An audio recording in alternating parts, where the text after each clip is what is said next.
میں ہر گھریلو عورت کو ہی اللہ والی سمجھتا ہوں۔ گھریلو عورت ولایت کے ایک اونچے درجے پر فائز ہوتی ہے۔ سب سے پہلے اٹھے، سحری بنائے اور خود سب سے آخر میں کھائے، پھر دن بھر روزہ رکھے، دوپہر میں بچوں کے لیے کھانا بناتی ہے، پھر 4 بجے سے اپنے شوہر اور سسرال والوں کے لیے افطاری بنانے کے لیے جت جاتی ہے۔ پکوڑے، دہی بھلے، چنا چاٹ، فروٹ چاٹ اور نہ جانے کیا کیا، پھر بھی یہی دھڑکا کہ پتہ نہیں شوہر، باپ یا سسر کو پسند آتے ہیں یا نہیں۔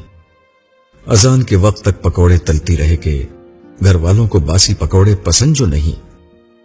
سب روزہ کھول لیں تو وہ مسکین بھی چپکے سے آ کر روزہ کھول لیتی ہے اور تمام گھر والوں کو پوری افطاری کھلانے اور شربت پلانے کے خاطر مدارات کرتی رہتی ہے کہ کسی کے آگے کوئی چیز کم تو نہیں ہو گئی۔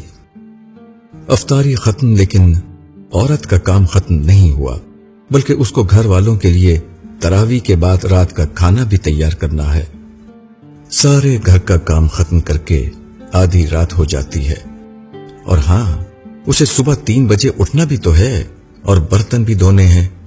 الارم یاد سے لگانا ہوگا، ورنہ اگر آنکھ نہیں کھلی اور گھر والوں کا بغیر سحری کے روزہ ہو گیا تو سارا دن اسے گھر والوں کا غصہ بھی برداشت کرنا ہوگا۔